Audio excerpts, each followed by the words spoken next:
Kita masih membahas topik mengukur urgensi keberadaan TKA atau tenaga kerja asing di Indonesia.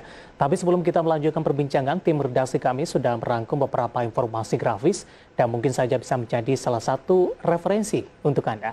Langsung saja kita ke grafis yang pertama, aturan tenaga kerja asing dalam PP 34 tahun 2021.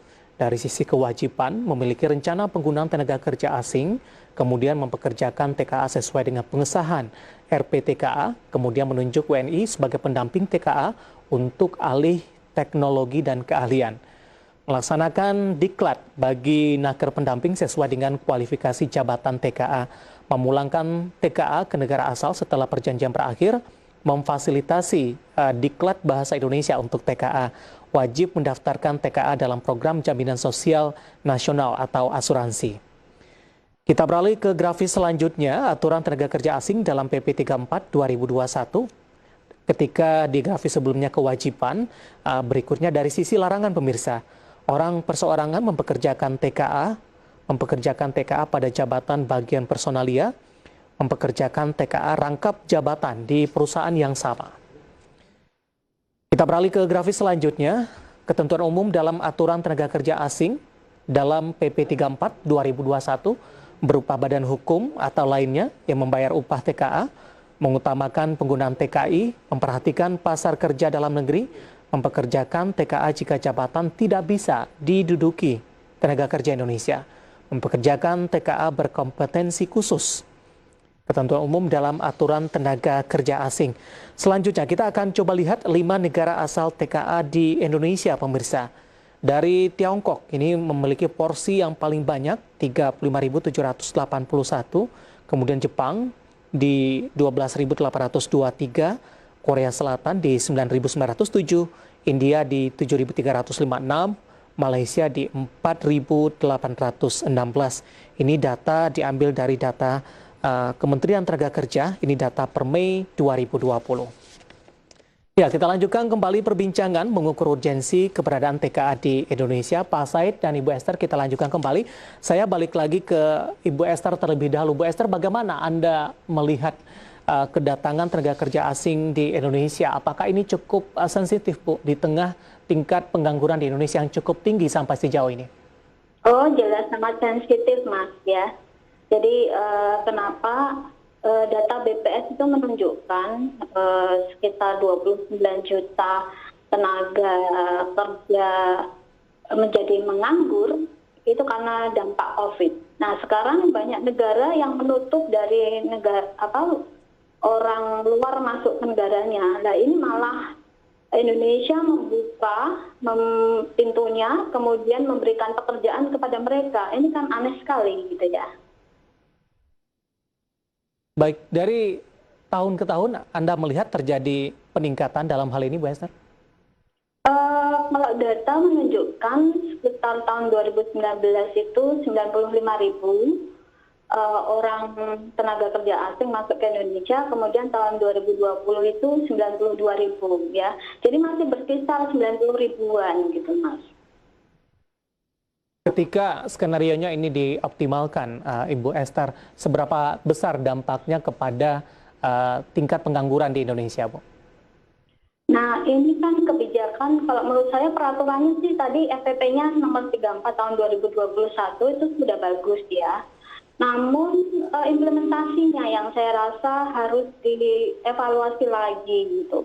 Karena membuat keputusan untuk bisa menampung bahkan memberikan pekerjaan kepada orang asing di Indonesia, menurut saya itu keputusan yang tidak bijaksana gitu. Karena banyak tenaga kerja lokal menganggur, kenapa harus diberikan lowongan itu ke tenaga kerja asing? Sementara mereka yang masuk itu pendidikannya tidak lebih tinggi dari tenaga kerja lokal gitu, Mas. Dengan catatan juga kegiatan tersebut juga bisa dilakukan oleh tenaga kerja Indonesia. Betul. Baik, saya balik lagi ke Pak Said Iqbal. Pak Said, dari beberapa informasi grafis yang sudah saya sampaikan tadi, Pak, aturan tenaga kerja asing dalam PP 34 2021 dari sisi kewajiban tadi, kemudian juga dari sisi larangan, dari sisi kewajiban, bisa saya review sedikit. Ini menunjuk WNI sebagai pendamping TKA untuk alih teknologi dan keahlian. Tadi pun juga sempat Anda singgung sebenarnya. Dari beberapa aturan ini dari sisi kewajiban, kemudian juga ada larangan dari pandangan KSPI. Implementasinya kalau dari sisi persentase seperti apa Pak Said? Apakah ini masih memang jauh dari harapan Pak? Yang panggang dari api, ibarat pepatah, antara aturan dengan implementasi itu tidak seiring, tidak sejalan. Saya ambil contoh menyediakan diklat untuk TKA. Pergi aja ke Morowali. Saya sudah mengutus salah satu pengurus KSPI bersama dengan Serikat Buruh Internasional. Kami melakukan satu penelitian, langsung investigasi ke lapangan. Itu diklat TKA di Morowali. Bayangkan, diklat apa yang perlu disiapkan 3.000-an TKA di sana. Memang total karyawannya, total di Morowali sebagai contoh, di Konawe, bisa Dragon Field itu kan puluhan ribu orang yang bekerja di pertambangan nikel. 3.000-annya hampir adalah TKA. Puluhan ribu memang tenaga kerja lokal. Bagaimana kita menyiapkan diklat untuk 3.000-an orang? Itu nggak masuk akal lah. Itu yang dibuat, yang tadi disampaikan di peraturan pemerintah nomor 34 tahun 2021, itu untuk yang skill worker. Itu berarti kan kalau ribuan orang, pasti unskill itu. Bagaimana mungkin misal di Meikarta, orang yang TKA Cina tadi yang lagi mengerjakan batu, pekerjaan batu, tukang batu, terus dia masuk diklat, nggak masuk akal, betul. Jadi sekali lagi, udahlah jangan mengada-ngada. Yang PP nomor 34 itu betul, dia untuk skill worker. Yang kita persoalkan di tingkat lapangan, khususnya investasi Cina, itu unskilled workers.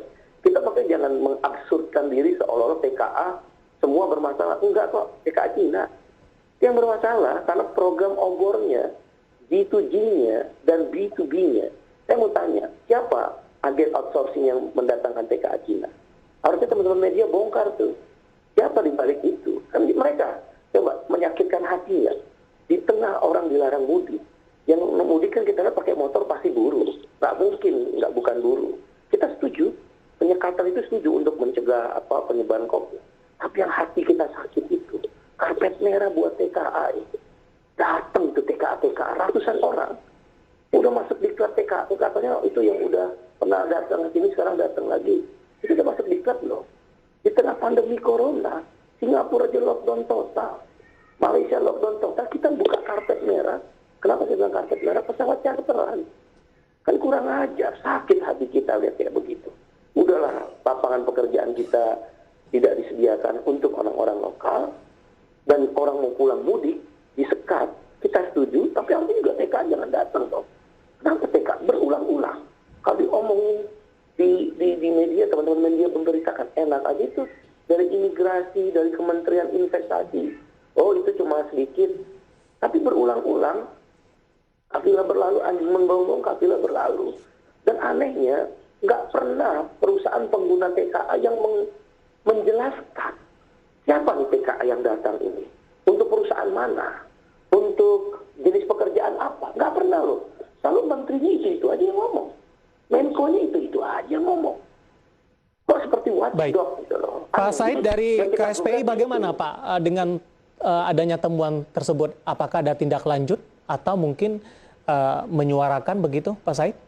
Secara resmi, bahkan kita udah minta waktu jadi Menteri Pak Hanif, sekarang menakernya Bu Ida, pergi aja lah ke Pulau Gadung, dari kantor kementerian paling cuma 15 menit, apalagi pakai forwarder, paling mungkin 10 menit, itu banyak TKA yang unskilled worker, gerbek aja, mereka punya mes, itu ada pintu khusus, kalau nanti ada pemeriksaan kabur lewat pintu khusus itu. Masa berulang-ulang dikasih tahu, bahkan saya sebut nama perusahaannya. Saya udah kasih daftar perusahaan-perusahaan TKA yang menggunakan unskilled worker, itu baru di Pulau Gadung. Coba di Morowali. Kami dapat informasi, tapi itu perlu pembuktian. Ketika dilakukan investigasi di Morowali, ada mes-mes di bawah tanah kok. Tapi sekali lagi, itu perlu investigasi. Tapi kalau tahu yang menjawab menterinya itu lagi. Nggak ada. Tapi di bandara-bandara, itu tidak ada datang untuk ribuan orang. Jadi oleh karena itu, sekali lagi, ini tentang law enforcement, bukan rule of the game. Rule of the game-nya sudah cukup pemerintah membuat. Tapi law enforcement-nya, penegakan aturannya, di mana tidak lagi melindungi pelanggaran-pelanggaran TKA unskilled workers, itu yang harus dilakukan. Baik. Pak Said, Bu Esther, kita masih punya satu segmen lagi. Kita akan jeda kembali terlebih dahulu dan pemirsa.